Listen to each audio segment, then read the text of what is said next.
You're listening to Soundside. I'm Libby Denkman. At the start of every week, I sit down with another journalist to talk about the biggest news developing right now and how it affects the Pacific Northwest, not just at the start.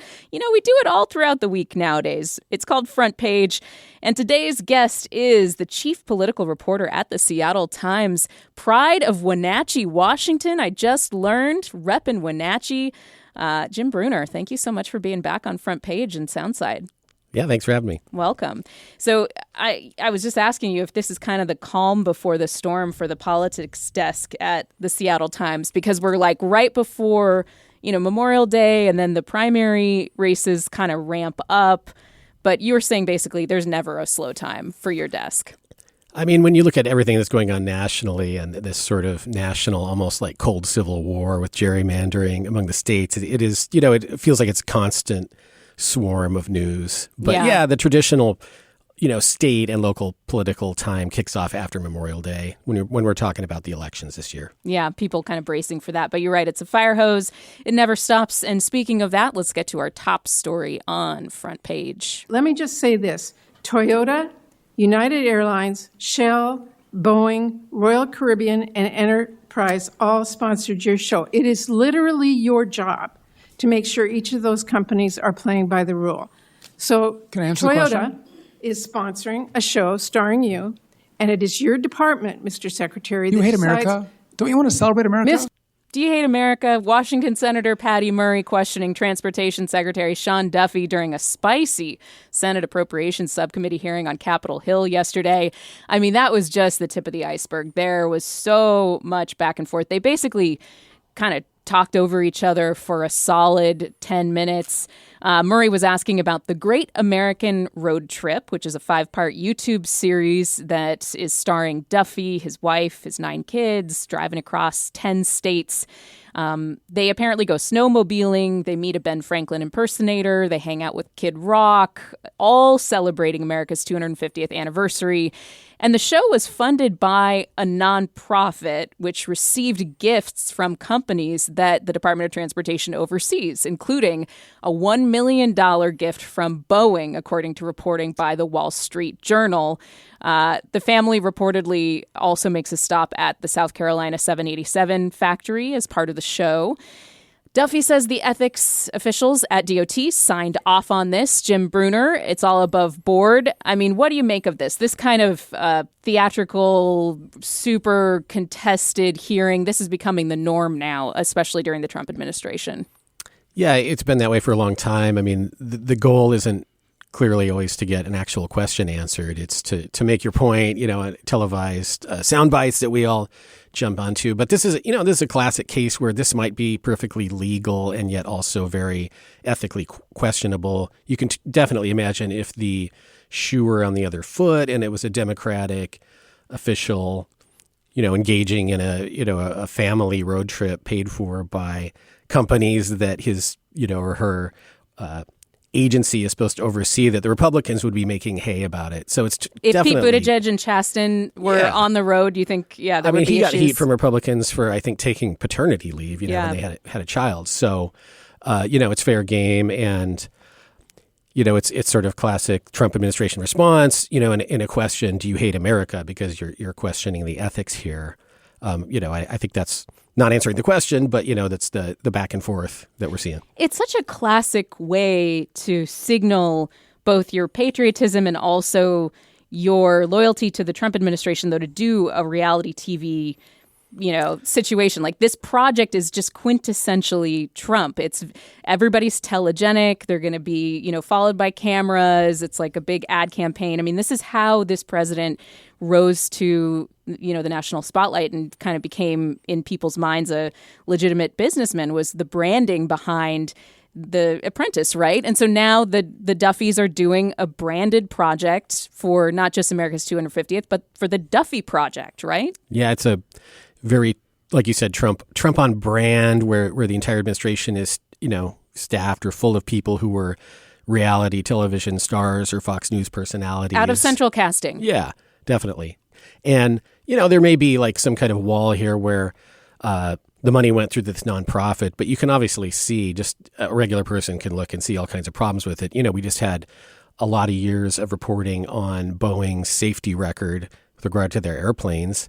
The Secretary of Transportation and the federal government's supposed to oversee that. That's one of the things that really gets me about this, Jim, is that the whole thing with the MAX crashes was it was found that Boeing was kind of like the fox guarding the hen house, where the regulators were too intertwined. There was too much being offloaded to Boeing to do its own oversight of its own safety issues. And so the idea that this like cozy relationship where, again, reportedly $1 million being funneled to the Duffy reality show project is not problematic. I mean, it's just hard to kind of square that circle, right? It's hard to believe that you can't at least raise a legitimate question about whether favoritism would be shown to this company that's done you a favor, for you and your family and the administration. Yeah, Duffy says no way, they're not getting anything. Politico did report that last week, at least one would-be sponsor told them, on condition of anonymity, that they balked at the idea of giving money to this project, that they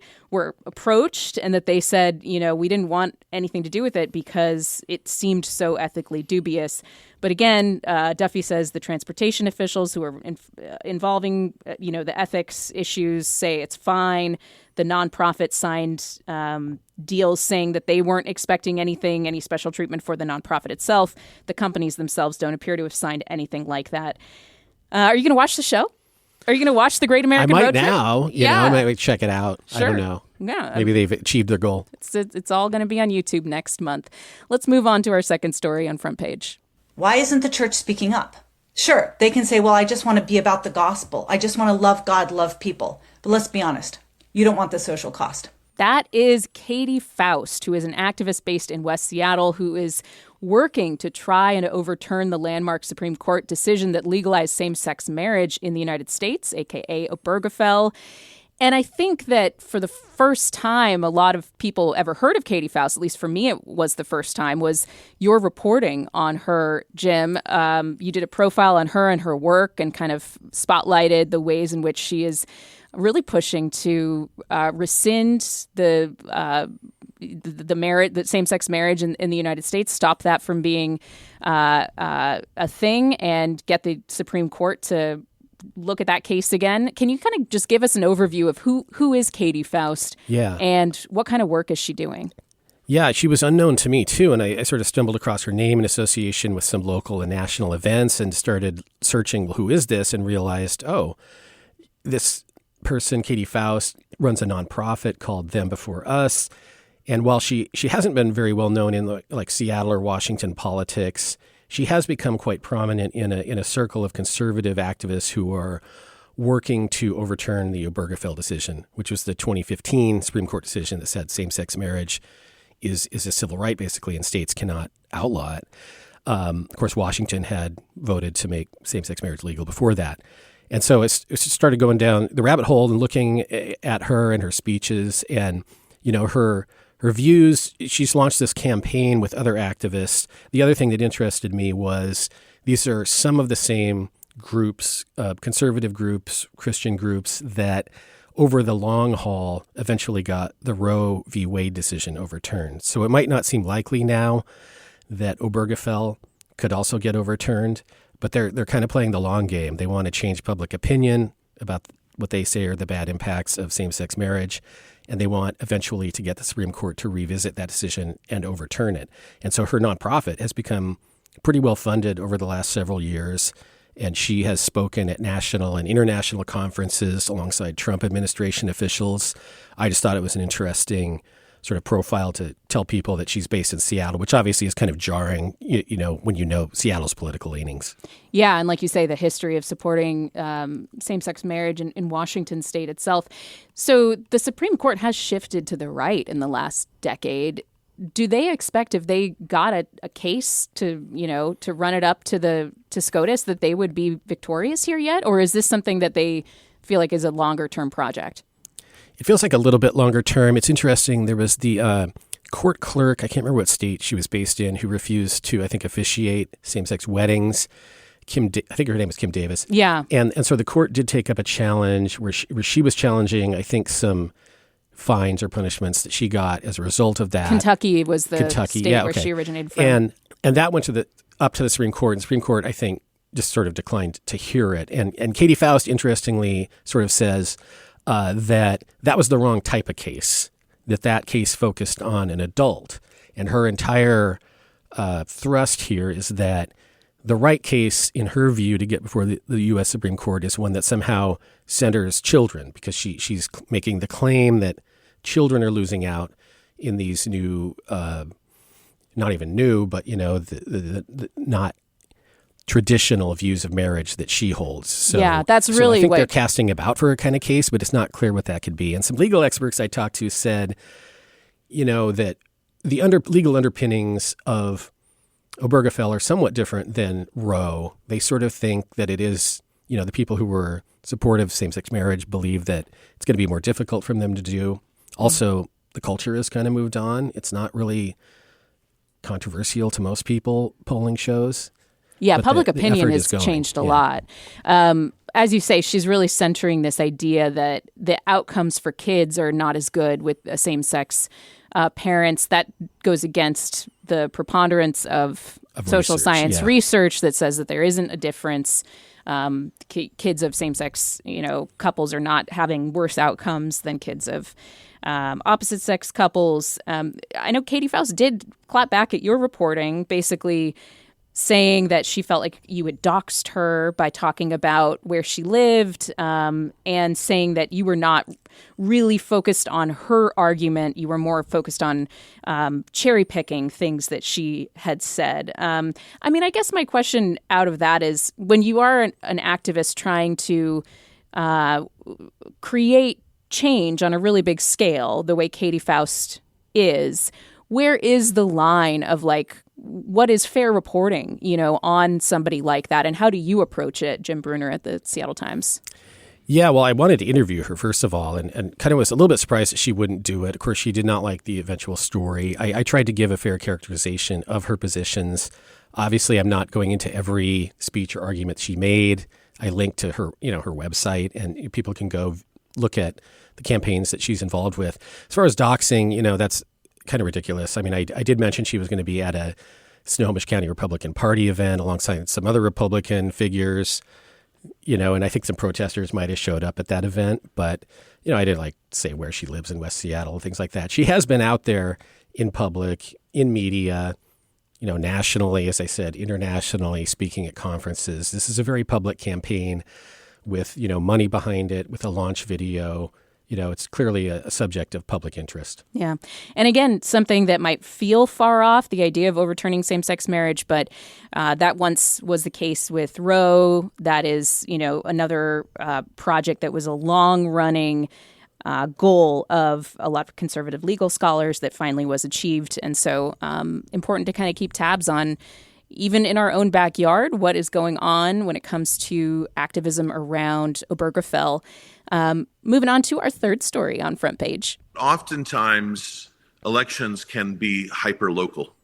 All right, that is Brian Haywood, who was on our show not too long ago, responding to concerns about a potential blue wave in November's elections that could affect his proposed ballot measure targeted at overturning the state's new high earners income tax, the millionaire's tax. It's been a couple weeks since we did an update on where the opponents for the millionaire's tax are right now in their effort to try to stop the tax from going into effect. There are two main pathways, Jim, as far as I can see it right now. One is the legal challenge, the constitutionality of the tax, which is being led by the Citizen Action Defense Fund group. Rob McKenna, the former Attorney General of Washington State, is one of the lead counsels on that. The other is this ballot measure that's being proposed. Brian Haywood is moving forward with that, and that would be before voters in the fall, which was a question about when he wanted voters to actually take a look at this. You've been reporting on Haywood's efforts. What's the latest with that? Where does it stand? Yeah, we were kind of waiting to see, and Brian Haywood and his organization supporters were trying to decide. They faced a difficult question. Everybody knows that it's likely to be perhaps a blue wave. Midterm elections are typically a reaction against the party in power. And so there was some people who opposed this income tax, high earners income tax or millionaires tax, had said it would be crazy to go this year. That internally they're saying that. But on the other hand, the argument on the flip side that Haywood arrived at is that there are a lot of people who are upset about this tax right now. There's a lot of news out there about various people and businesses saying we're going to leave the state, or that it's going to be a disaster for businesses. And so like they want to ride the wave of that backlash. You want to capture that. And so they did decide to go this year. They're now out there trying to gather signatures on an initiative that would repeal the millionaire tax / high earner income tax. And by the way, it would repeal the tax, but it would keep in place the tax breaks that the legislature included in the bill. So, interesting. Like the tax breaks for small businesses, the sales tax cut on diapers and over-the-counter medication and stuff. Keep in I think the working families tax credit, which was expanded. It's a rebate that people get, kind of to make up for the sales tax that everyone pays. And so it would keep those in place, which for Democratic legislators is alarming, because they're saying, well, if they repeal the tax but keep in all these tax breaks and spending, how do you pay for it? Yeah. But of course, by going that route, Haywood and his side are, kind of attaching themselves to some politically popular tax breaks. Yeah. So at this point, signature gathering, that's what's going on, and we'll see if they meet the deadline. By early July, they got to get around 400,000, I think, signatures to make up for duplicates and invalid signatures and things like that. To make sure they're over the finish line there. We'll keep an eye on that. The other thing, of course, to watch for is those Supreme Court races, which are 5 Supreme Court seats on the ballot this fall, really unprecedented in the modern era, and something that state Republicans, go ahead. Yeah, the Republicans and Haywood, I think they want to link those things. I mean, attention around the income tax, the ballot measure, and focusing on these 5 Supreme Court justices who will be part of perhaps ruling on whether this, the bill that the legislature passed is legal or constitutional. Yeah, and therefore these races are incredibly pivotal. We only have, about 30 seconds for our final story, but I wanted to get to it. The winner decided not to pull up tonight, so I guess on his behalf, Jaxon Smith-Njigba.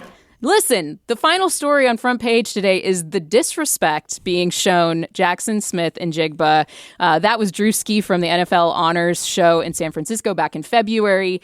He was mispronouncing Jaxon Smith-Njigba's name on purpose. I guess he was trying to make fun of him for not showing up or something.